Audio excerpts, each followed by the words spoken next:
और चलिए, आपको बजट के ऊपर हमने हाइलाइट्स बताए। सबसे बड़ी बात यह कि आज आम इंसान इस बात को लेकर बड़ा खुश नजर आया कि उसको टैक्स में बड़ी राहत मिली है। नौकरी पेशा लोग खुश हैं कि उनको बड़ी राहत मिली है, उनकी कैपेसिटी बढ़ने वाली है। लेकिन क्या विपक्ष वाकई इस बजट को लेकर उतनी ही सकारात्मक प्रतिक्रिया दे रहा है? सुनवाते हैं आपको।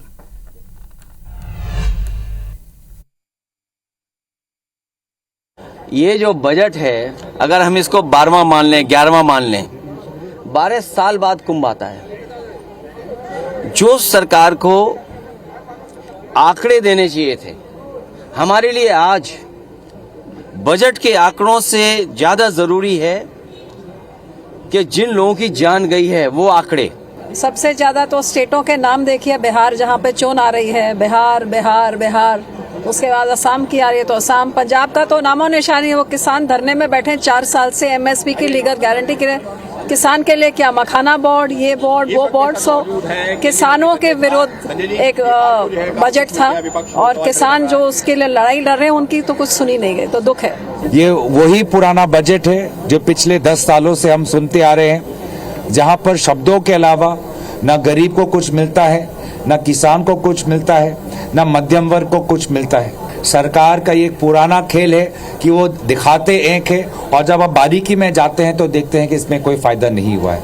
ये भारत सरकार का बजट है कि बिहार सरकार का बजट है? जब आप देश के बजट की बात करते हैं तो सारे देश के लिए उसमें कुछ ना कुछ होना चाहिए।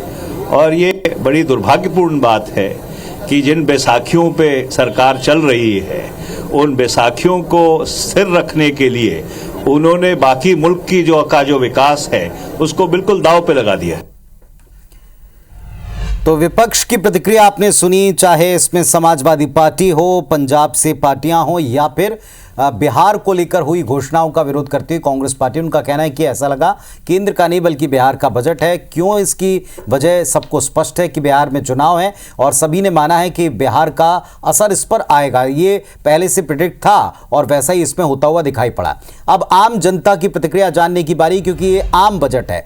कोमल धनेसर हमारी सहयोगी हमारे साथ में जुड़ गई। सीधे कोमल आपके पास आते हैं, जुड़िए, बात कीजिए, पूछिए जरा लोगों से उनको कैसा लग रहा है बजट।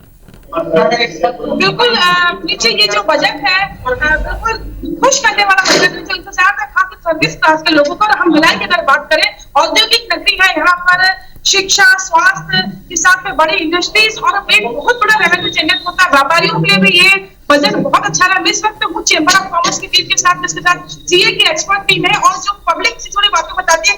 हम सबसे पहले गाड़ी सुनते हैं गांधी जी, ये जो बजट है आप लोगों के लिए कैसा राहत वाला है, किस तरह देखते हैं?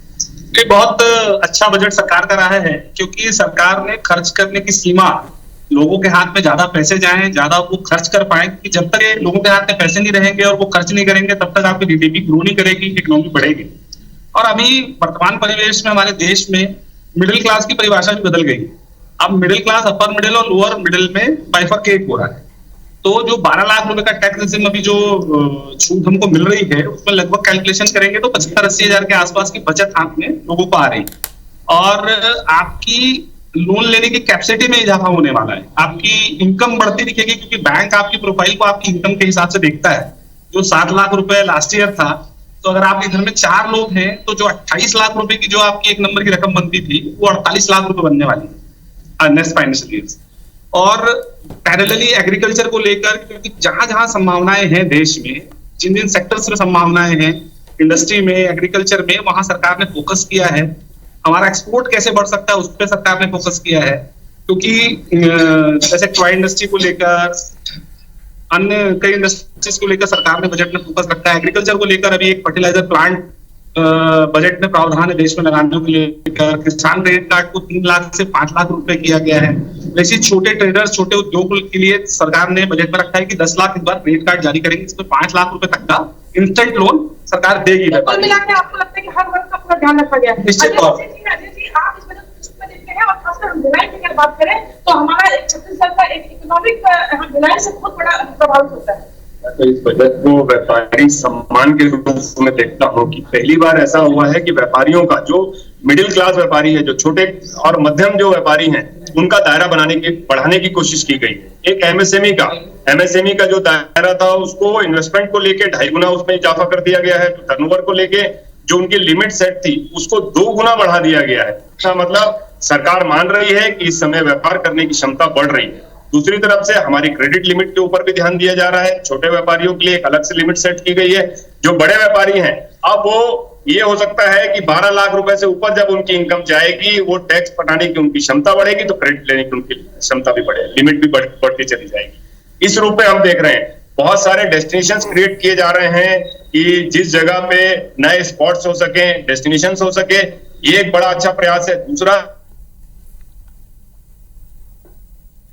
स्टार्टअप सिर्फ आईटी से रिलेटेड स्टार्टअप्स नहीं, जो अपने व्यापार को नई टेक्नोलॉजी और नए तरीके से कर रहा है वो स्टार्टअप्स है। और स्टार्टअप्स में जो पहले बेनिफिट 2025 तक दिए जा रहे थे उसको बढ़ा के 2030 तक कर दिया गया। सब तरीके से समावेश करने की कोशिश की गई है और देश की जो इकोनॉमिक ग्रोथ है उसमें मिडिल क्लास को डायरेक्टली जोड़ने का प्रयास हुआ है और ये पहली बार हो रहा है। तो ये मैं तो बिल्कुल देखिए, हमने व्यापार उद्योग की बात की, हम एक्सपर्ट सीएम से भी जुड़ते हैं, क्योंकि जब बात होती है टैक्स की और सारे बजट की, तो सीएम जब पूर्ण भूमिका निभाते हैं और सभी सर्विस करने लोगों को क्या देखते हैं, व्यापार को लेकर क्या इसमें खास रहा है, क्या बेनिफिट होने वाले हैं। बेसिकली क्या हुआ इस बजट में, इस बजट में लोगों की खर्च करने की कैपेसिटी को बढ़ाया गया है, क्योंकि लोगों की इनकम का दायरा बढ़ा दिया गया है। पहले जो इनकम हम 7 लाख रुपए तक हमको 0 टैक्स देना पड़ता था व्यापारी वर्ग को, अब वो इनकम का दायरा 12 लाख रुपए तक कर दिया गया है।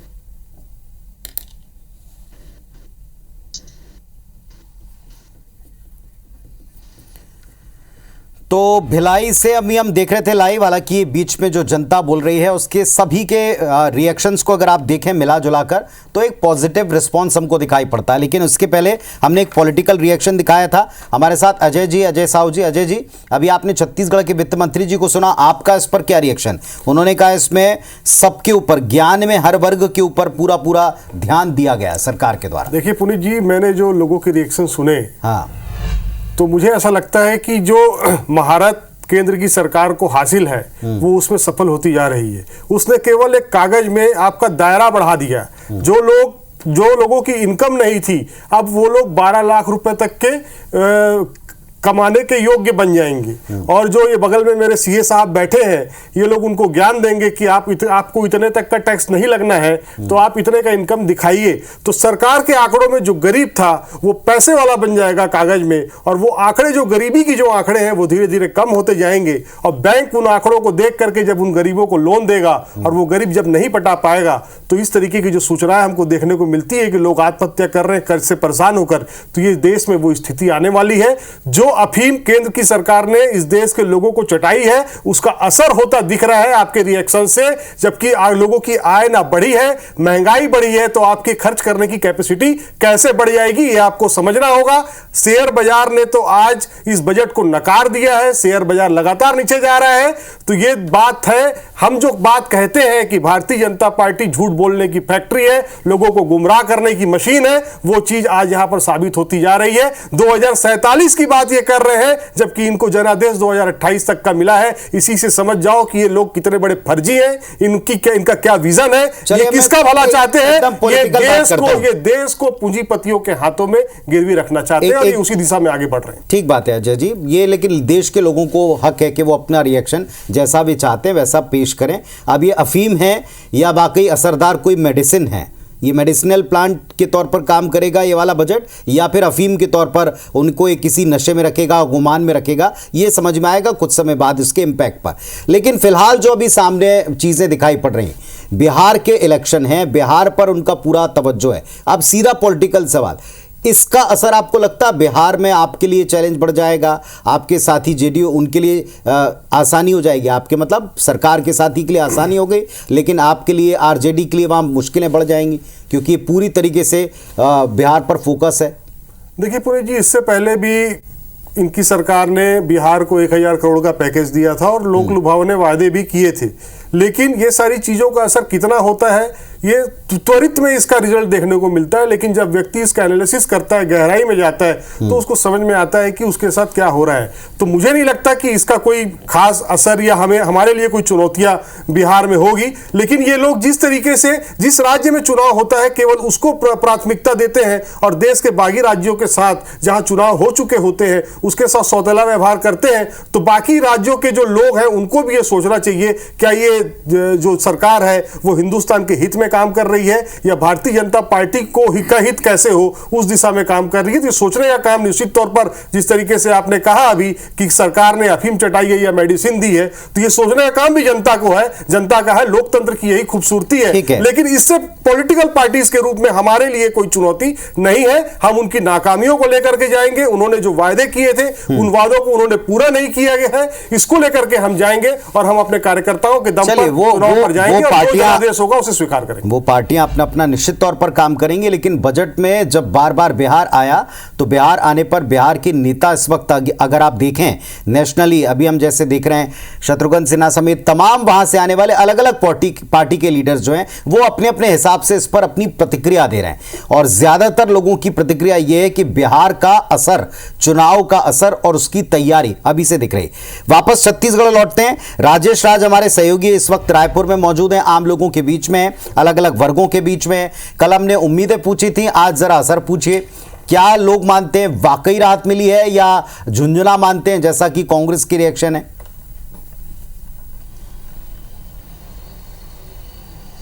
जी पुनीत, बिल्कुल हम सारी प्रतिक्रिया लेंगे और दरअसल ये काफी प्रबुद्ध वर्ग है, छत्तीसगढ़ चैंबर ऑफ कॉमर्स के पदाधिकारी है तमाम लोग और हर सेक्टर पर बारीक नजर रखते हैं। तो जरा पूछते हैं कि किस सेक्टर से क्या कुछ हुआ। व्यापारी वर्ग से तो पूछेंगे, ओवरऑल पहले चैंबर ऑफ कॉमर्स की प्रतिक्रिया पूछ लेते हैं, कैसे देखते हैं ओवरऑल बजट? हम छत्तीसगढ़ चैंबर ऑफ कॉमर्स की ओर से इस बजट का स्वागत करते हैं। यह देश में पूंजी का निर्माण करने वाला बजट है।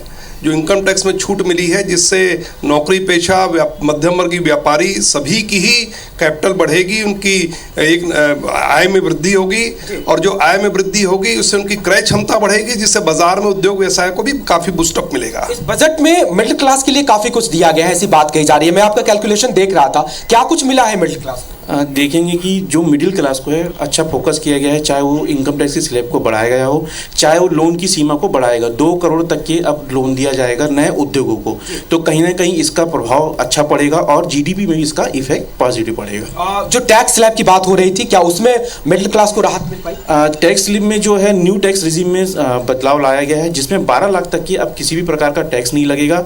12 से 16 लाख तक के 10% लगेगा, 16 से 20 लाख तक के 15%, 20 से 24 लाख तक के 25% और 24 लाख के ऊपर 30% लगेगा, जो कि एक बहुत बड़ा बदलाव है। बड़ा बदलाव है। कह रहे हैं कि जो दूसरे सेक्टर्स है जिससे ग्रोथ होता है, एमएसएमई की बात कर ले, कोर इंडस्ट्री की बात कर ले, क्या उस पर भी फोकस हुआ है? हाँ, एमएसएमई की भी जो लोन की लिमिट है उसको बढ़ाया है इन्होंने, जो कि एक काफ़ी अच्छा कदम है जिसको बोलना चाहिए। पहले जो सीमा थी उसको बढ़ा के सीमा बढ़ाई है इन्होंने, तो हम तो इसको ऐतिहासिक बजट ही बोलेंगे। क्योंकि कहा जाता है कि नए जमाने टेक्नोलॉजी का है, इन्वेंशन का है, R&D का है, रिसर्च का है, वो कितना फोकस हो पाया है इस बजट में? देखिए, नए इंडस्ट्रियों के जो छोटी मिडिल क्लास इंडस्ट्री है उसके लिए 2 करोड़ तक का लोन का जो व्यवस्था की गई है। इससे क्या है, नए जो पढ़ लिख के बच्चे आ रहे हैं वो नई इंडस्ट्री की तरफ अपना झुकाव देंगे और नई इंडस्ट्रियां डलेगी, जैसे खिलौने और इंडस्ट्री को बढ़ावा मिलेगा, उद्यम बढ़ावा मिलेगा, देश का विकास होगा उससे। क्योंकि आज जो नई पीढ़ी पढ़ के आ रही है उनको आगे काम करने का अवसर नहीं मिल पा रहा है इससे वो। हाँ, युवा, महिलाएं, किसान, ये कितना लाभान्वित हो पाए इस बजट? देखिए, इस बार बजट में सबको जोड़ने की कोशिश की गई है। कहीं ना कहीं कृषि को और बेनिफिट देने के लिए नए नए लोन की स्कीम लाई गई है। यूरिया उद्योग लगाने की बात चल रही है। कहीं ना उद्योगपति और कृषि को जोड़ने की बात कर रहे हैं। महिला, गांव की जो महिला है उनके लिए रोजगार और लोन की सीमा बढ़ाई गई है।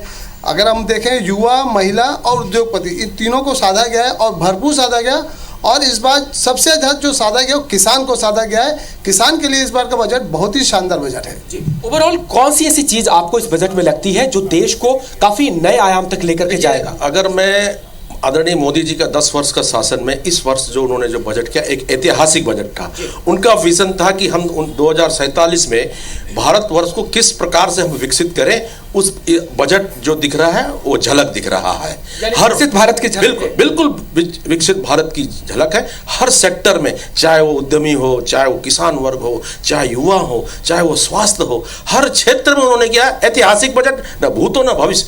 ऐसा बजट हम लोगों ने अपने जीवन काल में कभी नहीं देखा। काफी बेहतर रिस्पॉन्स है। लेकिन एक जो महत्वपूर्ण सेक्टर है इंफ्रास्ट्रक्चर या फिर जो कोर इंडस्ट्री है, क्या उसमें कुछ कहा गया? प्रतिक्रिया आई कि बहुत सारी एक्सपेक्टेशन थी उस लेवल पे, शायद वो पूरी नहीं होती। मोदी जी ने पूरे बजट को ऐसा बनाया है विकसित भारत, और सभी जगह अपनी मांगे पूरी हुई हैं। चेंबर ने जो जो मांगे लिखी थी वो पूरी हुई हैं, और युवाओं की जो शक्ति है उसको एक प्लेटफॉर्म पे स्टार्टअप के लिए 10,000 करोड़ रुपए देना अपने आप में बहुत गौरवान्वित बात है, और युवाओं को एक नई दिशा मिलेगी, एक नया युवा हमारा भारत बनेगा। तो क्या वाकई उतना ही बेहतर है जिस तरह की आप प्रतिक्रिया कर रहे हैं, या फिर कुछ गुंजाइश थी जो और बेहतर किया जा सकता था? हम लोगों ने तो 10 लाख मांगा तो उन्होंने 12 लाख दे दिया, यानी एक्सपेक्टेशन से ज्यादा। 10 लाख की छूट हम इनकम टैक्स के मांग रहे थे, उन्होंने 12 लाख दे दिया। कहते हैं कि लोक लुभावन बजट तो चुनाव से पहले बनते हैं, अब तो चुनाव भी नहीं है, फिर भी इतनी एक्सपेक्टेशन पूरी हुई। तो हम कह सकते हैं कि एक विकसित भारत के जो 2040 विजन उसकी। चलिए राजेश इस पर हम जरा थोड़ी प्रतिक्रिया ले लेते हैं कि वहां से कहा जा रहा है कि हमने तो 10 लाख तक का सोचा था, हमको 12 लाख तक की प्रतिक्रिया मिल गई, और यहाँ बहुत सारी प्रतिक्रिया। पहले मैं सबसे पहले सलूजा साहब के पास में चलूंगा, आप क्या सोचते हैं इस पर? मनिंदर सिंह सलूजा साहब, ये देश के लोगों की बात है, लेकिन कांग्रेस पार्टी के रिएक्शन अगर आप सुने तो वो ये कह रहे हैं कि अगर आप इसे कंप्लीट एनालिसिस करेंगे तो बेसिकली महंगाई के लिए आपको सरकार ने तैयार कर दिया है। आप क्या सोचते हैं? देखिए, महंगाई के लिए तैयार कर दिया कहना थोड़ा सा गलत होगा, क्योंकि महंगाई जो है वो एक ऑनगोइंग प्रोसेस है। हर साल हर इकोनॉमी में कुछ ना कुछ महंगाई दर आती ही है। सवाल ये उठता है कि वो महंगाई दर कितनी है।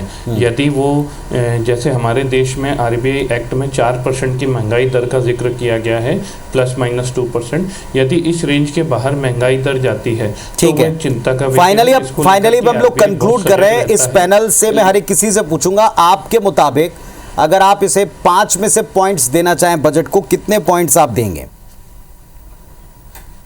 सलूजा जी।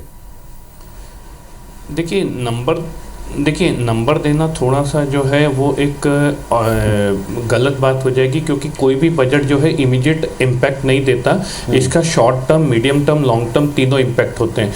तो यदि हम ओवरऑल देखें तो ये जो 2047 का विजन है उसकी तरफ फोकस करता है, रिफॉर्म्स को आगे बढ़ाने की बात करता है। जो सबसे अच्छी चीज़ मुझे लगी कि इतने सालों से डायरेक्ट टैक्स कोड को चेंज करने की बात की जा रही थी, और इनकम टैक्स का नया एक्ट, नया बिल अगले हफ्ते पार्लियामेंट में आ रहा है, जो उम्मीद करता हूँ कि ऐसा होगा जो इनकम टैक्स के लूप होल्स को दूर करेगा, टैक्स कंप्लायंस बढ़ाएगा, टैक्स टू जीडीपी रेशो को बढ़ाएगा।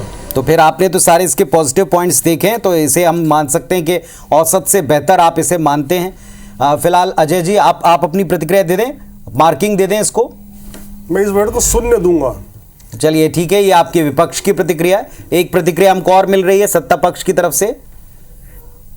जाएंगे थोड़ी देर बाद, वापस इस पर जाएंगे, कंक्लूड करें हम यहाँ पर। यहाँ सुन लें जरा जी, बताइए आप सुबह से देख रहे हैं तिवारी जी, कैसा मानते हैं आप इसे बाजार के लिहाज से? बाजार के हिसाब से बात करें तो बड़ा प्रॉमिसिंग बजट है। आत्मनिर्भर भारत या विकसित भारत की बात करें, प्रॉमिसिंग बजट है। 4 से 5 के बीच में अगर आप नंबर देने की बात करें तो मैं इसको 4 से 5 के बीच में नंबर दूंगा। जी, दो चार्टर्ड अकाउंटेंट हमारे साथ में रहे हैं, और आप कैसे देखते हैं इसे चंद्राकर जी? हाँ, मेरे हिसाब से कुल मिलाकर जो बजट है और जिस तरीके से हमारी उम्मीद है, मैं क्योंकि टैक्स के बारे में ही शुरू से फोकस करते रहा हूँ और टैक्स के बारे में ही बोलूँगा, तो मेरे हिसाब से जो हमारी उम्मीद थी उस पर वो पूरा खरा उतरता दिख रहा है। लेकिन 2 चीज़ें अपन मिस किए हैं सलूजा सर, इसमें आपका एक ओपिनियन और चाहूँगा मैं। एक तो उन्होंने जो अपडेटेड रिटर्न की जो टाइम पीरियड थी 2 साल जो पहले था उसको बढ़ाया, उसके बारे में भी थोड़ा सा आपका भी कमेंट चाहूँगा। और दूसरा, आप क्या सोचते हैं, आपको क्या लग रहा है? सर एक चीज और वो बोले थे कि एनुअल वैल्यू जो 2 हाउस प्रॉपर्टी तक की एनुअल वैल्यू को नील करने वाली जो बात, शायद उस समय मैं मिस कर गया था उसको सुनने से। तो सलूजा सर अगर आप जी सलूजा जी तो बताएंगे। देखिए सर, जो असेसमेंट को लेकर आप कह रहे हैं, मैं भी इस चीज़ को आप ज़्यादा एक्सपर्ट हैं, लेकिन इसमें जो मुझे ऐसा लगता है सरकार का जो फोकस है वो अगेन लिटिगेशंस को कम करना है। यदि आप लोगों को मौका देते हैं रिवाइज रिटर्न फाइल करने का, अपडेट करने का, तो कहीं ना कहीं कुछ ऐसी इनकम्स होती है जो उनसे स्किप हो जाती है जाने और अनजाने, और इसके कारण बहुत सारे लिटिगेशंस होते हैं। कहीं ना कहीं नया इनकम टैक्स एक्ट लाना और इस पीरियड को बढ़ाना, ठीक बात है। ये एक वैसे ये बात आप सही कह रहे हैं सलूजा जी, और जो यहाँ भी हमारे गेस्ट हैं उस बात से एग्री करेंगे कि बजट को अच्छी तरह से, जो अजय जी ने भी यहाँ कहा है, अच्छी तरह से पढ़कर समझना होता है। और इसके 3 इम्पैक्ट, तुरंत क्या असर है वो हम देख रहे हैं चारों तरफ, लेकिन इस तुरंत असर का वाकई जमीन के ऊपर इम्पैक्ट आता है कि नहीं आता है, इसके लिए थोड़ा इंतजार करना पड़ता है। और आगे लॉन्ग टर्म में कितना असरदार, वाकई क्या ये मील का पत्थर है 47 के हिसाब से, 2047 के हिसाब से, इसके लिए थोड़ी शुरुआत देखनी पड़ेगी कि कैसे शुरुआत सरकार इसके इंप्लीमेंटेशन की करती है।